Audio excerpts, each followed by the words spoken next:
Hello, everybody, and welcome back to the Nutritional Revolution podcast. Today we have for you guys Anna Gibson, and she was born and raised on the edge of Grand Teton National Park. What's now considered her training began simply as time in the mountains with her family and friends doing what she loved. Originally aspiring to become a professional ski racer, Anna was a competitive runner and Nordic ski racer throughout high school. Her ski racing career culminated with an individual title at the cross-country skiing junior national championships in 2017, but she went on to pursue running in college. At the University of Washington, she competed in the Pac-12 while earning an undergraduate degree in terrestrial resource management and a master's of, I'm going to pronounce this wrong, of jurisprudence in environmental law. While competing for the Dogs, she anchored her team's Distance Medley Relay to a new NCAA record. And against the norm, Anna surprised herself and others, spending summers trail racing with a few notable performances. After a fourth place finish at her first mountain running World Cup in France and wins in both the VK and the 11K at the Rut in Montana, she put competing internationally in trail running on her radar. She also still loved to explore on her bike and spend winters skinning up mountains. Anna now competes in track, road, and trail events as a pro for Brooks, but still prioritizes her other outdoor pursuits, billing herself as an all types of running plus some other sports athletes. She continues to achieve notable results on the trail, most recently coming in third at 2025 Broken Arrow Sky Race 23K, first in the 2025 Broken Arrow Ascent, and first overall in the Sunapee Scramble, which was the 2025 host of the USAT Mountain Running Champs. This was a fun episode. Enjoy the listen, you guys. Welcome back, everybody, to the Nutritional Revolution podcast. We have for you guys Anna Gibson. We're super excited to talk to you. Thanks so much for joining us, Anna. Thanks for having me. I'm stoked to be here. For our listeners, if you're not aware, Anna is a badass runner and gravel cyclist, it turns out. Like, she's just crushing all the sports. Are you going to add swimming and become a triathlete one of these days? Or do you already swim? Not swimming, but I am adding another sport here pretty darn soon. So that's going to be silly. Cool. Okay. Amazing. Well, our listeners have heard your bio here, but we'll jump off this episode with your two truths and a lie. So I'll let you break those down for me, and I'll take some notes over here. All right. So number one, I am lactose intolerant. Okay. Number two, in high school, I won a national title in a sport that I no longer compete in. Okay. And number three, I've never broken a bone. Ooh. Okay.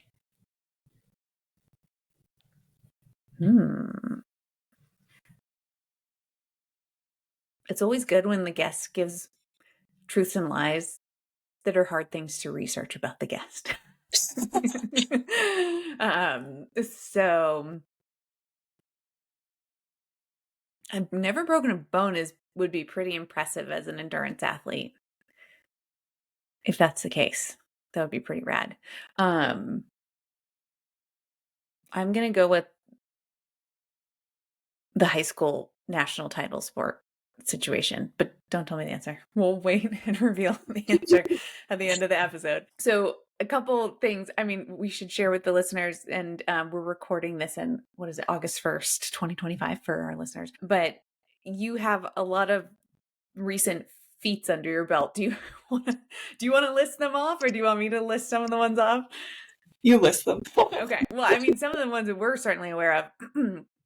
I mean, goodness. So you took the national title at the Sunapee Scramble. So amazing. And then you took first, I believe, at the Broken Arrow Vert Ascent, and then third in the 26K. Is that right? Yep, that's right. Yeah. And as I mentioned, gravel cyclist, 10th at SBT Gravel. Mm-hmm. Like, absolute badass. Oh my goodness. Savage. So yeah, tons of information probably to be learned from you with, all that experience under your belt. So, I mean, we can talk about all different kinds of, they're all endurance. Well, the vert, how long did the vert take you? They actually cut the course in half the day before the event because it was supposed to be high winds on top of the mountain. So it was super short. I think it was like 27 minutes long. Oh, wow. Okay. So we have to talk about that versus something like SBT. How long did that take you? That was like 6 hours for me. Yeah. Okay. So goodness. Okay. So let's start short and we can go long. So something like the Broken Arrow Ascent, 26, 27 minutes. What is your nutrition game plan look like leading into something like that? And do you plan to fuel during, out of curiosity? I guess I'll start with the during. I did not fuel during Okay. that. I took a gel right before the start, Yeah. so I had like a little bump, but I Hmm. didn't carry anything. I didn't drink any water. I took Yeah. no fuel. It was just like made sure I was on it before and after the race. Yeah. Um, Leading into it, I would say actually my strategies for like any type of race are pretty much the same. Like I don't really Mm. change a lot about my approach, whether it's Yeah. like I've raced a bunch on the track as well in the Hmm. 1500. So whether it's 4 minutes long for that or whether it's 6 hours, like Yeah. I kind of do the same thing. Yeah, nice. Well, that's good. I mean, your digestive system's probably very obviously used to whatever the game plan is, right? And then, yeah, keeps it streamlined. You know what you're going to do. So, with the short and fast stuff like that, do you ever? It makes me think of like the popularity with the sodium bicarb or beta alanine or any of those tools. Have you experimented with those, or do you use those with the short and fast stuff? Yeah, I'm a big fan of the bicarb. Yeah. I started using bicarb like I don't know, maybe a year and a half ago now. Mm-hmm. And I have used it like pretty religiously since. I've used it for every race I've done. Nice. Same thing for the 1500 all the way up through Steamboat Gravel, Yeah. and Crusher and the Tusher, like another long bike race. So Yeah. yeah, I'm a big fan. I also use it in training a little bit, which I think Hmm. has like kind of gotten my body like used to that sensation because it definitely Yeah. is pretty different. Like your legs feel different. Mm. My GI system is used to it, but like Mm. definitely a little bit different as well. So I had to get Yeah. adjusted. So, what form of bicarb are you, or I guess delivery system are you using? I'm using the Morton, so Okay. just the yeah, kind of the OG standard route, I Yeah. guess. Yeah. And what do you mean when you say your legs feel different?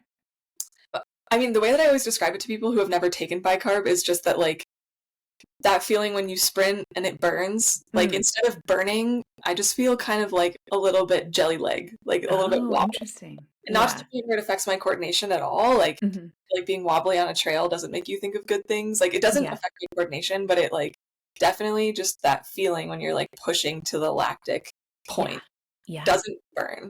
It's sort of strange. Yeah. Yeah. How do you time your consumption of it relative to like a race start? Yeah, so this is not like a super scientific approach because I honestly just kind of felt my way through all of this, like Hmm. with a little bit of direction from my coach and from people who like also use bicarb, but like had to find my own routine. I Uh, take it like 2.5 to 3 hours before the start of the hmm. event, which is like I've learned now that's not necessarily the most effective approach. Like a lot of Hmm. people, you actually peak with the sodium bicarbonate in your bloodstream much later than that, which Hmm. I don't know. I understand that that's the best, but for me, like taking it 2.5 to 3 hours out, that's also when I have like my last Hmm. pre-race meal, and so it just kind of like seamlessly all fits together into my routine, and Yeah. it's when it goes down easiest for me. So Yeah, yeah, it gives you the time to like let it settle and digest too. That's great. So talking about race morning breakfast and maybe even before race morning breakfast, backing it up, maybe in the week before, are you changing nutrition at all leading into any of these events? I honestly don't, and I think it's kind of funny. People are always like, "Oh, what's your pre-race meal?" And Mm, I'm like, I mean, I think about it, but my pre-race meal is the same thing I would eat like the day before a workout or really any night of the week. Like yeah. I feel like I try to eat like a very balanced diet that gets all the micronutrients, macronutrients that I need like on a Nice. day-to-day basis and a week-to-week basis that then the day before the race I'm not like, okay, time to like catch up and do everything right. It's like, well, I want Hmm. to be doing everything right all the time. Yeah. I feel like the for me like the average of my nutrition is like far more important than any one specific thing. Yeah, no, that's a fantastic point. I think you're spot on. Yeah, the nutrition that you're doing 28, 29 days of the month is going to make a bigger difference than that. Yeah, like the one day before. So what does like a day of eating look like? Like what's breakfast when you go train after that? What's lunch? Like walk us Yeah. through it. I mean, generally I don't know. I feel like my meals are like kind of at interesting times. I feel like I actually eat like 4 meals a Yeah. day. And then I also snack a lot. I have like a Mhm. total little like hummingbird metabolism. So I feel like I bonk like just living my life if I'm Yeah. not eating like every 2 hours. Yeah. Um, so I would say I like generally I wake up in the morning. I have like a very simple breakfast. Like I'll either eat like fairly plain oatmeal with Mhm. like a little bit of sweetener in it, either maple syrup or brown sugar. Mhm. Um, or I'll have like toast with honey or something like that. Nice. And then I will usually train right after that. Mhm. So that'll be, yeah, a couple hours of a session. Like, and during that, I'm also taking down a bunch of fuel typically, like, Right. especially with when I'm training for trail and I'm out for a few hours, or riding my bike. And then I come back and that's when I have like a really actual solid breakfast, but it's generally like at 11 or 12. Mhm. Mhm. I'll have often, I'd say the most common things are like toast with eggs on it, or Okay. like eggs in a tortilla, or some Mhm. type of, like burrito bowl thing. It usually Nice. involves eggs. Yeah. Trying to get a bunch of protein in. Yeah. And then the next meal is like I guess lunch, but it's kind of like mid afternoon, and that's Mhm. generally like whatever leftovers I happen to have in the fridge, kind of a more like savory, a little bit more like put Mhm. together meal. But it's always different. And then a big dinner. Nice. Yeah, and I also like I'll usually do like an afternoon smoothie with a bunch of Mhm. protein in it. Um, Love and that. yeah, lots of little snacks along the way. Yeah. What's your go-to in the smoothie? Go-to smoothie is generally like a banana, some frozen berries, vanilla yogurt, sometimes some chia seeds. Mhm. I use Momentous Yeah. protein powder and some creatine, Nice. and occasionally there's other weird things mixed in, but that's Yeah. like standard basic. Amazing. Love that. Yeah, I think I'm I am not a professional athlete on the level of you by any stretch of the imagination, but I very much resonate with your I feel like I bonk doing my day-to-day life.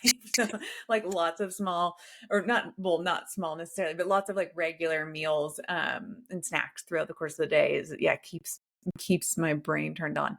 Um with the so talking about kind of like the standard day, what are you eating when you're traveling for a race? What is dinner for you the night before the race? Yeah. I mean, traveling definitely, I feel like having good nutrition while I was traveling, that's like a very learned skill that I Yeah. still struggle with. Like it can be really hard to like be in the right place at the right time, get what you Mhm. need, especially if you're staying in a hotel room or whatnot. Like Yeah. that is an added layer for me. Like I love staying in an Airbnb or a condo or something that has a kitchen because Yeah. honestly, even camping sometimes I'm like is easier because I have a kitchen and I have all my own stuff and I can Yeah. cook what I want. Um, Generally, like my pre-race dinner is like either rice or pasta, Mm. and then like chicken and sort of like light vegetable. Like I'll have Mhm. some broccolini or Mm. some spinach or something like that. Yeah. Pretty Nice. like plain and simple. No, nothing crazy. No extra Yeah. sauce. No like, yeah, no weird stuff. Yeah. I always think it's so helpful for listeners and clients to hear the night before because I think a lot of athletes get excited of being in a new location. They're like, "Well, I just want to go out to dinner to this spot," and I'm like, "The night before the race, you want to go out to dinner and test a new spot?" And I've had clients do it, and it doesn't always go over well. So yeah, having a game plan and like sticking to your game plan of what your gut knows, and yeah, knowing what's in your food, even if you go to a restaurant and get rice. That could be like covered in oils and all that stuff and add a bunch of yeah, who knows, stuff that might disrupt your stomach. But Totally. yeah, I think that's I'm smart. actually I'm also gluten free, so Oh, I that's an added layer for me. I'm like I don't like going to restaurants the night before a race if I can avoid yeah. it because I'm always worried that there's going to be some type of mistake made, Yep. which like would be bad on a daily basis when I'm training, but would be Yeah. like catastrophic before a race. And I'm just Yes. especially if I've traveled halfway around the world and I'm like over in Europe or something, Yeah. I just have a lot of anxiety about like ruining a race because I like wasn't sure that Yeah. something was gluten free. So. Yeah, yeah. No, that's that. I think that's perfectly, yeah, that makes perfect sense.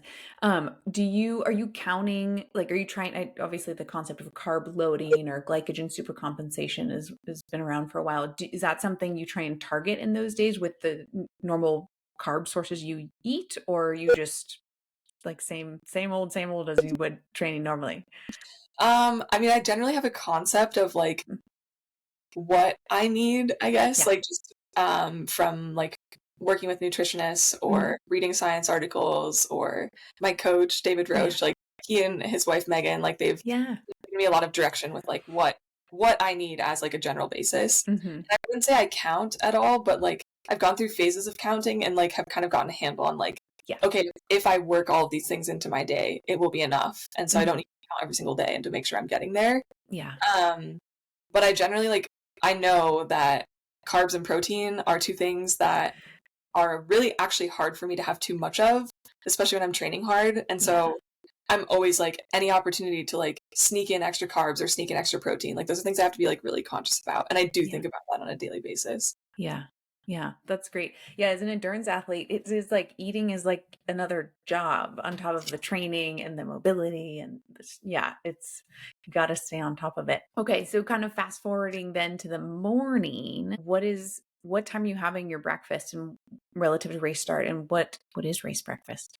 Yeah. So for running races, I've been doing 3 hours before the race. Hmm. That's my last meal, generally breakfast. And I've been doing that for years and it's Mm, worked out great. nice. I have kind of tweaked it a little bit because now I feel like in college it was fine. I could just eat 3 hours before and then like do nothing Hmm. and basically show up at the race and feel good. But Yeah. now I need a gel or I need like something small in between. So I'll Hmm. generally kind of supplement. So it has more Hmm.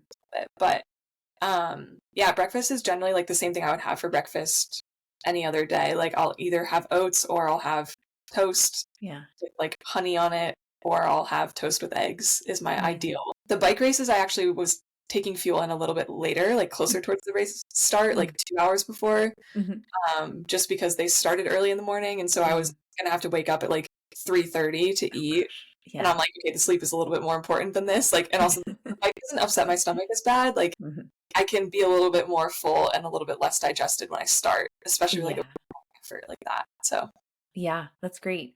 And then what does hydration look like on race morning? Are you adjusting anything or trying to get in any electrolytes or?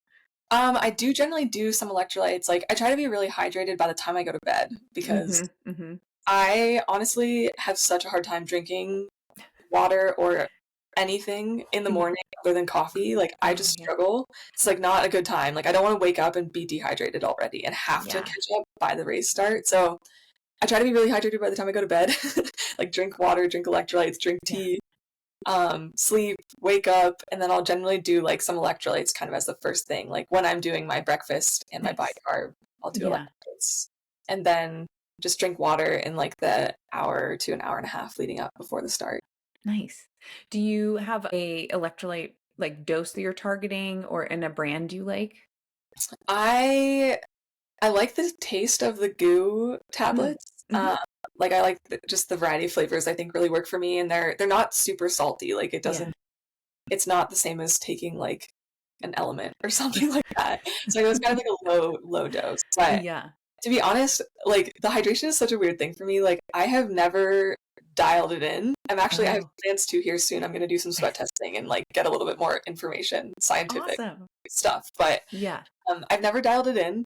And I've also, knock on wood, not had problems. Like I have not Nice. had issues with cramps in races. I've not had like severe dehydration or issues like that when I'm racing. And so kind of the similar thing as like my nutrition approach is I'm like, I just don't do anything different than I would do on a normal day. Like Yeah. on a normal day, if I had a workout, I'd wake up and I probably would do a goo tab or two Mhm.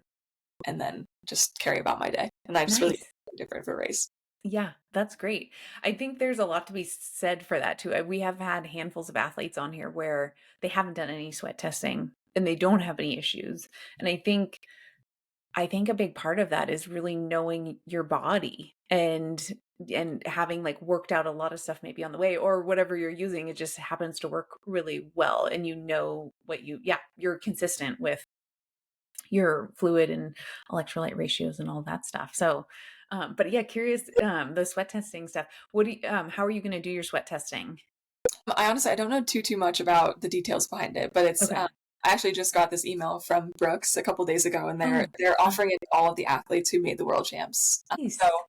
yeah, I think some people have already done it, Hmm. especially people who run like longer distances. Yeah. I know it obviously is like the chance of cramping or having hydration challenges is much Yeah. greater for them than it is Yeah. for people who are doing sub ultra stuff. But yeah, I'll be curious to see what we do. Yeah. That'll be interesting. They're like, Oh, go ahead. I think they're like sending me basically like a sweat testing kit, and it's something that I can kind of. Okay.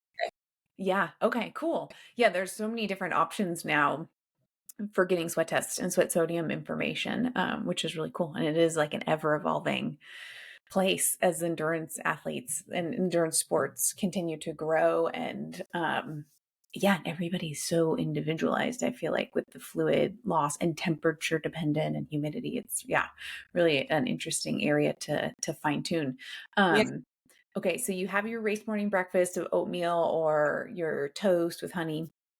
And you do a little, do you do a gel top off, you said, before the race generally, start? yeah. Like I'll take a gel, Mhm. they're 30 or 40 gram carb gel. Nice.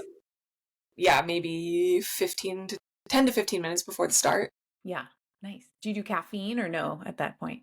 No, I don't. This is something that is weird about me, I think I'm realizing. Like I drink a coffee. Yeah. I drink a coffee every morning.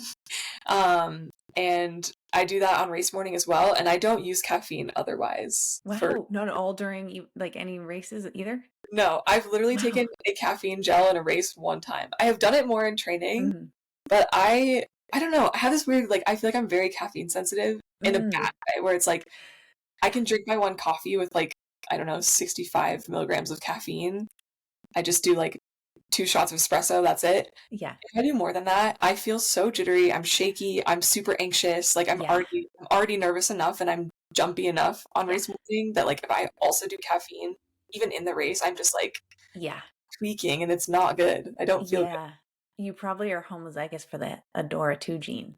good. That's like, the caffeine is very interesting too, like performance wise. I remember learning about that. I forget if it's in undergrad or grad school, but they were talking about the performance benefits that we see in the literature, right? It's like that are showing, caffeine consumption at X dose, increases or decreases time to finish and these kind of things. But then if you have that Adora gene, you could in reality maybe still have those benefits, but then you get the increased anxiety, like the heart palpitations. Some people get sweaty. It's like that might out like weigh the pros and cons, right? Yeah. Yeah, Yeah, go with what works. Yeah, caffeine, and you might be a fast caffeine metabolizer too. it's If you could, interesting.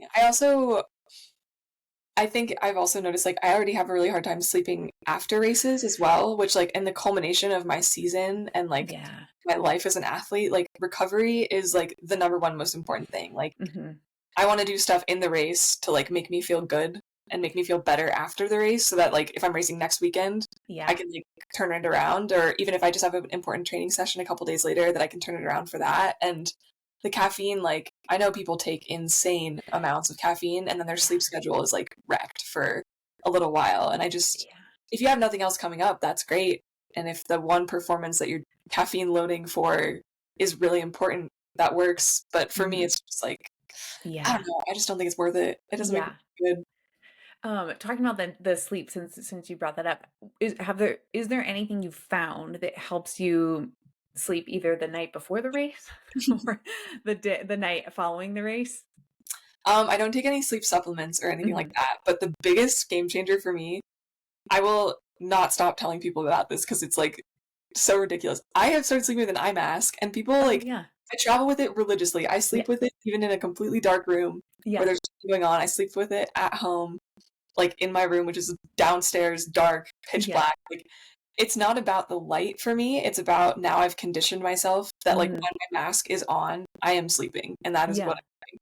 And obviously, sometimes I still have like a sleepless night or two when I'm like Mhm. anxious or something's going on. Yeah. Um, but that has been the biggest game changer for me. I started doing it like I don't know 2 years ago. Actually, two Yeah. years ago. 2 years ago, at one point, I like was just I need to sleep better. I was on this mission to figure out how to be a better sleeper, and I did the Mhm. eye mask and I bought a Tempur-Pedic mattress pad in the same week, and it has like completely changed the game. Amazing, amazing. Yeah, and where do you live, like, most where's home for you? Are you Home right now is in Wyoming, Okay. where I grew up. Nice. And so are you at altitude Yeah, there? I'm at altitude. It's like Okay. 6,500 feet, Oh, okay. Yeah. which, Yeah. yeah. That's good. That's good exposure. It's that's above sea level by quite a bit. Yeah. So, and sleeping at altitude is hard for some people Mhm. too. But yeah, if you're used to that on the day to day, that's Yeah, certainly good. The sleep mask thing, that's a great. And do you do earplugs too? Like if you're traveling or I don't unless I like need them. I yeah, always keep them with me. Like I feel like I carry like 3 pairs of earplugs everywhere I go yeah, because like wanting earplugs and not having them is one yeah, of the most frustrating experiences to have in the middle of yeah, the night for me. So I just make sure I have them. Um, because also traveling, I mean, I often end up like sharing small spaces with people who I have never shared spaces with before. Like, yeah. and yeah, you don't know who's gonna snore or who's gonna like be breathing loudly. And I'm a heavy sleeper once I'm asleep, but like the Yeah. process of going to bed can be hard for me. Yeah, yeah, yeah. I think those are all fantastic suggestions. The eye mask thing, I totally get that as well. It's like a comfort thing. I've heard too, bringing your own pillow with you when you travel. There's something like Yeah. I don't know if it's like scent wise or I don't know. That's like above my pay grade, but there's something there that, yeah, that helps with sleep as well. I do that as well. I either bring my entire pillow because Mm-hmm.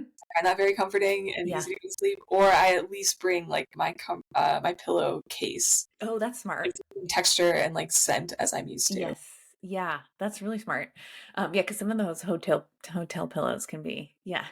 They smell so bad. I hate Yeah. the smell of hotel detergent. Like that Yeah. bothers me. Yeah, it was like bleach and chlorine kind of like smell. Okay, so we've gotten you to the start line. We've done the gel just before, probably I imagine the sodium bicarb, like you said, 3 hours before when you do your breakfast. And then we determined the ascent, no fueling or hydration during, with something like the Sunapee Scramble or the 26K. What does your fueling and hydration game plan look like going into that? And are you able to stick with the game plan? Yeah, I generally stick with the game plan, which is Nice. awesome. So for Sunapee, I took just one gel in the middle of the race, and I didn't Wow. carry any hydration. So that was Okay. actually pretty light. Yeah. Um, like I can't remember exactly how long that took me. I think it was like 100 or well, it was like Okay. a little over an hour. Okay.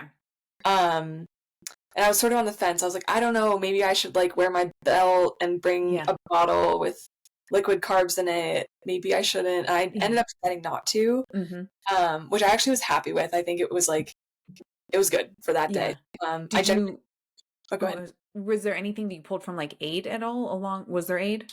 There was some aid, like it was 2 laps around the same or Okay. like around a similar path, and so like Mhm. you went back through the start finish zone. Gotcha. And I know like some people did grab aid there. I did Yeah. not. I Okay. just carried a gel. I literally tucked it in my shorts and just like had it. Yeah. uh, yeah. Awesome. And then so with the 26K, how was nutrition, hydration different for that than the Centipede Scramble? I would say it was much more intentional and Mhm. much better.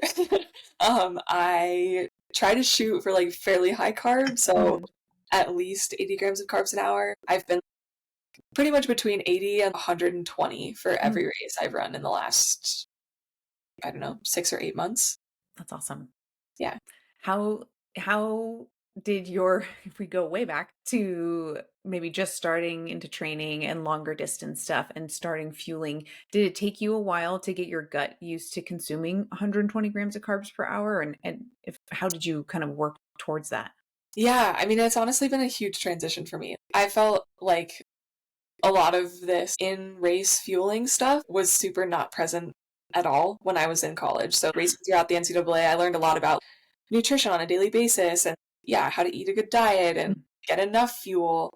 But I had never taken gels before in college. And so when I transitioned out into like, yeah, my professional career and then started running longer trail races and a little bit less on the track, I had a lot to learn. I was like, okay, I need to figure out how to take a gel, period, like one, Yeah. um, and how to like actually carry water and drink water. And do I use drink mix? What type of drink mix? What Mhm. type of electrolytes do I need?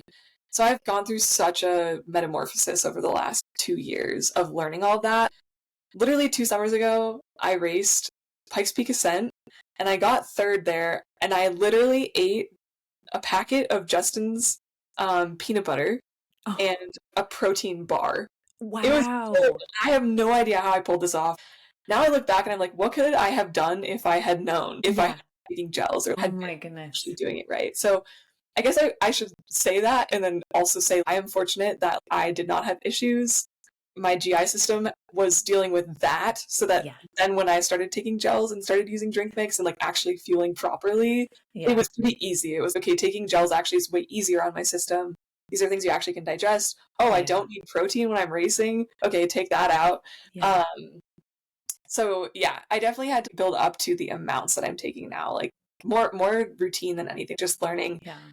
when is the best time to eat during a race, especially when you're running fast and like the Mm-hmm. intensity is really high, like, or you're maybe you need your hands for something, like you're scrambling or it's like Yeah. a challenging descent. Like I feel like I use my arms a lot, maybe not the best Right. time to eat. So a little bit of GI training and a little bit of just experience of learning when is the best time to try Yeah. and fit feeling in. Yeah, yeah, that's a great point. Thinking about the different conditions and whether there's a climb or a scramble or a descent. If you're on the bike and you want to make sure you have your hands on the bars, like Mhm. how are you looking at like the course profile when you're game planning your like feed times, or are you like more on a clock and then trying to see where you're at that point and getting it in and around those windows? I would say it's predominantly the latter. Like Mm, I have like a general timeline. Like I try and take a gel every 30 minutes, and hmm I have it broken down ahead of the race. Like Yeah. I'll look at the whole. I'll pull up the profile. I'll like pull up the results from last year if it's a new Mm, event that I've never run and hmm or ridden in, and I'll like look at how long I think it should take me. So I'm like, okay, this is going to be about 5 hours. Like this is the course profile. These are where the aid stations are if I am picking things up or if someone is like crewing me. And then I kind of like break it down from there and try and like hit the grams of carbs per hour, line that up with where the aid stations are, where I think would be good places to eat, where wouldn't be good places to eat, and kind of try hmm and plan and make it almost as easy as possible so that I don't have to think that much in the race. I'm like, okay, I just take a gel every 30 minutes and then I'm on track. And I'm not actually doing math in the race of Yeah. trying to make sure I've had enough. I just do what I planned. Right, right. And what gels like brand or flavor do you prefer, or do you try and alternate stuff around? Yeah, I've done a lot of different things over the last little bit. I think I'm like almost fully transitioned over into Morton stuff right now. Like Mm-hmm. I just love their products and I think Yeah, that they work really, really well for me. awesome. And they're very at the cutting edge of science, so I just like really trust the process that they're going through and also Yeah, that everything is NSF certified. Like yeah, that's really important to me and I just feel good about using their stuff. But I also have used a lot of different things. I think yeah. like the most popular ones for me have been like Precision Mm-hmm. gels and then the Science and Sport Beta Fuel gels. Oh yeah, And having like the different flavors of those kind of has been a good rotation. yeah, yeah. Definitely, and the different consistencies too. Like first, like is the beta fuel unflavored too? There is an unflavored one. I think Okay. it kind of tastes like maple syrup a little bit. Oh It's not yeah, like it's not as unflavored as like a Morton gel, I would say. yeah. Uh, Okay. it has its own flavor, but it's not like yeah, nothing added. And then there's like the strawberry lime, and there's an Mm, orange flavor. yeah. And the precision is pretty neutral as well. They're gels, right? Yeah, I think I Yeah. like that because I also used some goo gels for a while, and those are like all Mm. sorts of crazy flavors. And Birthday cake and yeah, exactly. margarita. It's fun and like I think it's good variation for a lot of people for Yeah. training, and I don't know. It just depends on what type of consistency and Yeah. whatever you're into. Definitely, definitely. And then so you're trying to target a gel every 30, and then is there like carbs drink mix in your bottles or? Yeah, so I've been mainly using the Morton like Mhm. super high carbs, so it's like 80 grams in a bottle. Nice. Um, I know it's supposed to be 500 milliliters of water. I use Mm. a 650 because that's like the Oh yeah. bottle that fits in my belt, and having like Mhm. a little extra water is good. But Yeah. I know technically you're not supposed to do that, so don't take my recommendations on that. Hey, everything works differently for everybody. So, yeah, I I know love I've it. talked to some Morton people about it. They're like, yeah, don't do that. That's not a good idea. Oh It's gosh, like the really? pollution of stuff that like Yeah. gives That's off. interesting. We've had athletes that'll like, I mean, hyper concentrate bottles and but yeah, it's just so fascinating to me, like what the gut can do when you train it, because they might Mhm. have like one bottle that's maybe has like 3 sachets of Martin in it, but they're just taking, periodic swigs and then following it with like a plain water. So yeah, I don't know. Everybody's got their own thing, and like some of them are totally GI issue free and like crushing it. So it's like, I think, yeah, you find what works for you, and from just a carrying capacity and a hand to mouth consumption. And I think that's great. So, Martin drink mix, and then are you bringing in any additional sodium sources to help during a race? No. No, I don't take any other sodium. And I think like, I don't know. I think that I attribute some of that to the bicarb. Like I Yeah. feel like it Oh, just yeah. don't have to worry about sodium because Yeah. it is a huge dose of sodium. Yes, that's a great point. Yeah, that's a great point because Martin and the Martin gels, those are very little sodium, if I recall correctly. Yeah, the drink mix does have some. Is it like 200 or It's something? like 280 or 260 maybe. Okay. So it has some, but between that and the bicarb, yeah, actually what's interesting is I've never done high carb fueling without having done bicarb. That makes Oh, sense. Like those yeah. evolutions happen at the same time for me. Yeah. It's just been like the bicarb has been part of my process all along, and I've never Yeah. had sodium issues. So I'm like, I think that some of that is because of the bicarb. For sure. For sure. Yeah. That's super high. I mean, salt at the end of the day too. Wow, that's a great point and yeah, that's awesome. So within a race, when things are getting pretty toasty, are you doing anything from even like a gear prep lens to keep you cool, or through aid stations getting cool? How are you managing core temperature? Yeah, that is a very event specific thing for me. Yeah. There's no one thing that I do super consistently. There's no like I've never really used an ice bandana in an event. I've used it certainly like warming up for something if it's really hot. I'll start with ice and then just make sure my body temperature is fairly low Yeah. before the gun even goes off. But in the races, I generally will just try and make sure that I'm as cool as I can be. Start with my body temperature low, maybe even chilled on the start line, which I used to Mhm. think was a bad thing, and now I Mhm. know that's pretty key for me to like Yeah. pre-cool. And then I'll just like try and keep myself wet, or anytime if it is hot and there's an aid station, I will take the extra 5 seconds to Yeah. like fully wet myself down, or let the aid station staff help. And if I get given an ice sock, I will absolutely take it, even if I'm Yeah. not that hot. I never turn down cooling opportunities, but I Yeah. also don't try to create them for myself unless I know Mhm. that there's going to be extreme heat. Yeah, yeah. It's really incredible, I think, with like the external cooling too, and how much more emphasis there has become on that because of the difference. It makes such a big difference. And like, yeah, it's just is really fascinating, the external cooling stuff. Yeah. Um, I guess I should also add, like, I do a lot of heat training. So nice. like it's not active heat training for me. I guess I do some hot yoga, so like Mhm. that can be active depending Yeah. on the class. Like sometimes I'm like, okay, my heart is pounding right now. Like Yeah. it feels like I'm getting a workout in, but most of the time I just sauna or hot tub. Mhm. And I think Yeah. that like I've used like the Core 2 sensor a fair amount and like Mhm. been tracking kind of my heat training and adaptation. And whether the races are hot or cold, I actually feel like it's had a huge benefit, but Yeah. especially on the hot ones, like just having my body accustomed to that feeling of like panic when it gets really Mhm. hot, and then just being able to like kind of work through it and be like, okay, I know what this feels like. I'm fine, Yeah. remain calm. I think that's had a huge benefit for me too. Yeah. Yeah, definitely. So with that core 2 sensor, you can't wear that in the sauna, can you? You can't wear it in the sauna, but it Okay. has like an app that goes with Mm. it, and so basically like you wear it when you exercise, Mhm. and that will like upload into the app. And then when you use like the sauna or hot tub or steam room or Mhm. whatever mode of heat training, you can like manually add it in. Gotcha. You just add like the amount of time and the temperature Yeah. of the thing and what mode it was. Nice. It just has an algorithm and calculates like an overall heat training score for you. Yeah. That's cool.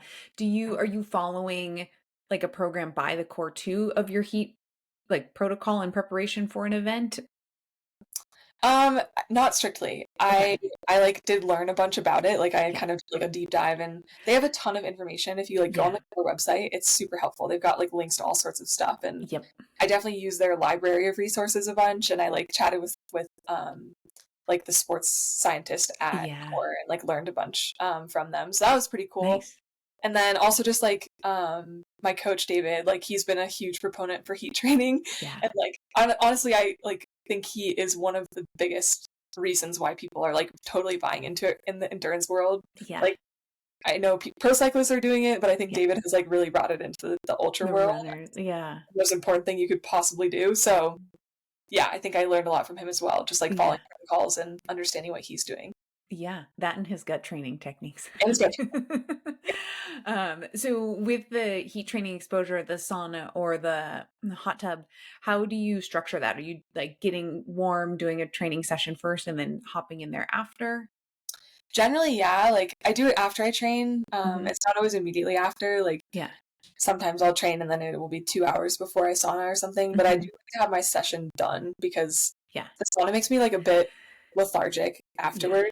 And I also just don't want to train when I'm like have any chance of being dehydrated like that. So Yeah. yeah, it's after and like it's always kind of different. Like I go through waves. I feel like it's another thing in my training that's like pretty loose, just Mhm. depending on how I'm feeling. Like Mhm. I will sometimes do 45 minutes with the sauna Wow. with like little breaks in between. Like I'll do like 15, a 5 minute break, and then Mhm. another 5 minute break, and then another 15. And then other times, like doing 15 minutes outright on its own feels like a lot. Yeah. And I Yeah. just kind of listen to that sensation. I'm Yeah. like, okay, I'm not trying to like destroy myself. I don't want to give myself like a huge crazy stimulus because Yeah. I have overdone it. And Yeah. I don't want to overdo it with the heat training. I want it to be like an added thing and not like a crazy amount of stress that I'm putting my body under. Yeah. Do you, out of curiosity, do you notice a difference with how you feel in the sauna relative to menstrual cycle phase? That is an interesting question. I have never correlated the two and like Yeah. found patterns from it, but I would say how I feel in the sauna varies dramatically, Mm. and I think it has to be like related. Yeah.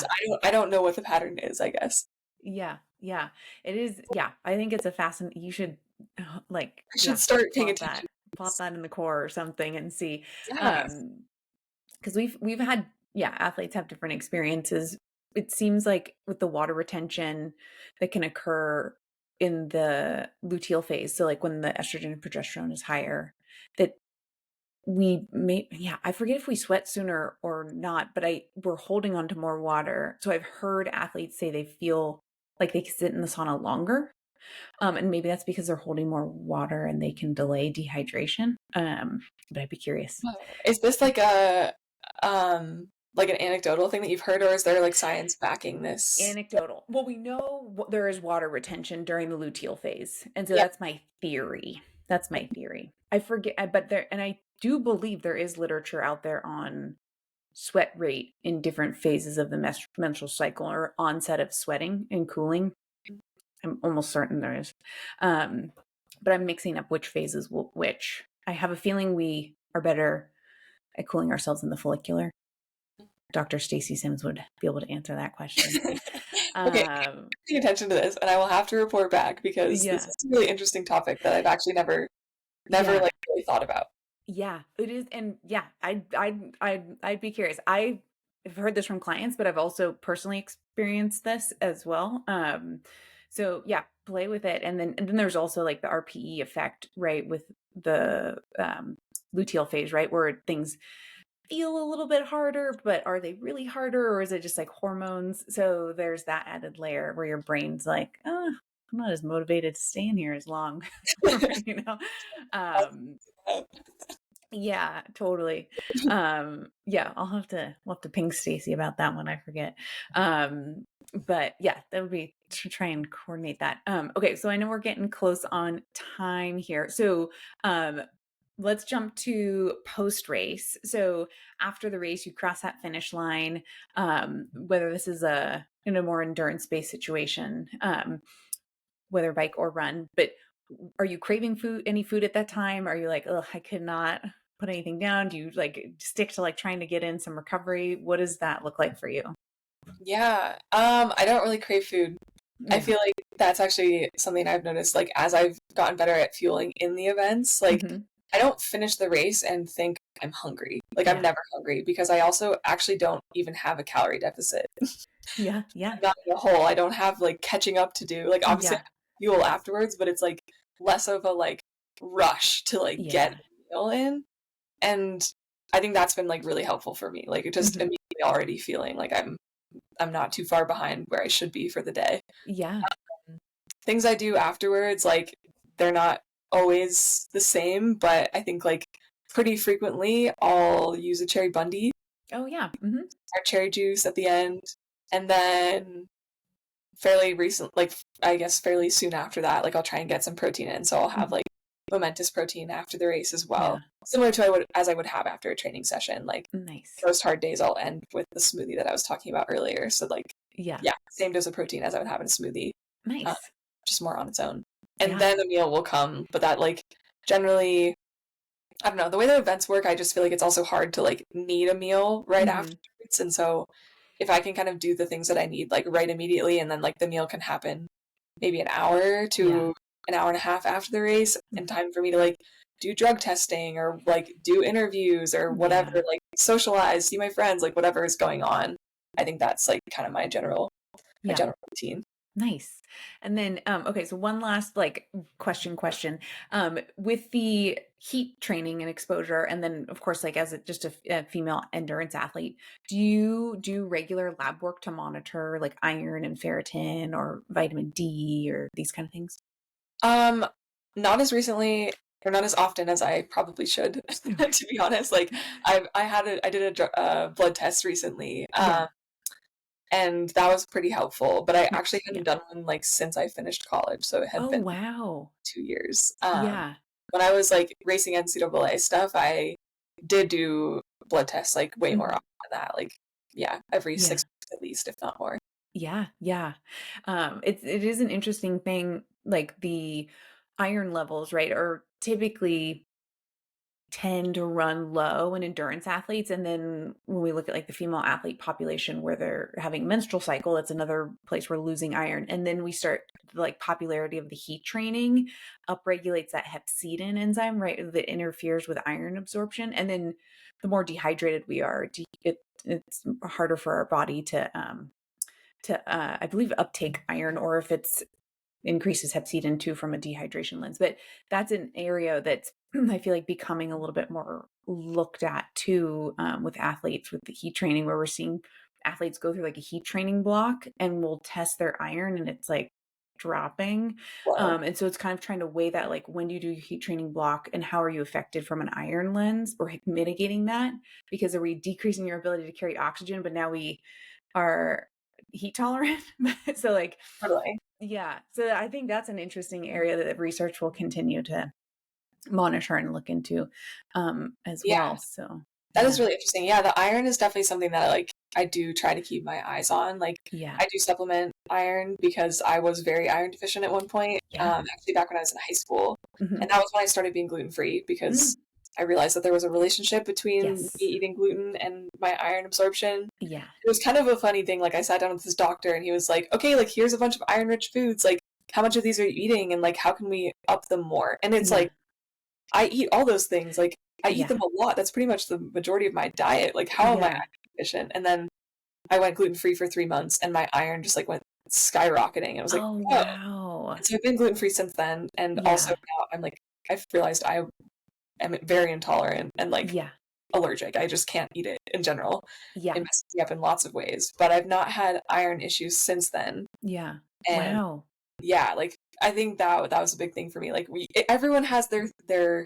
things that disrupt their iron intake Yeah. or uptake from their diet, and it's really interesting to like work out what those are. Like I would be curious Totally. to see how like my iron responds to the heat training. I've never really like Yeah.